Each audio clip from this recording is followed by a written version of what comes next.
How to fix login failed error in Delta Force. So if you want to fix login failed error in Delta Force, then I'll show you exactly how to fix. The main culprit for this particular error is most likely a corrupted or a missing game file that can prevent you from connecting to the login servers of Delta Force. So here's how to quickly fix that issue. All you have to do is simply open your launcher, whether you're using Steam or any other dedicated launcher. Simply go into that particular launcher. For example, on Steam, you can go to your library, which will be on the top left, and simply find Delta Force.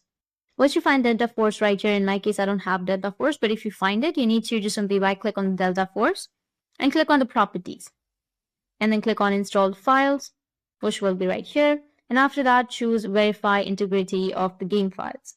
Choose this option and it will start scanning all the files in Delta Force. And if there are any issues with any of the files, it will fix that issue for you. If there are any corrupted or missing files, it will also re-download them. So that's it. And if you have any questions, feel free to comment below. Thanks for watching.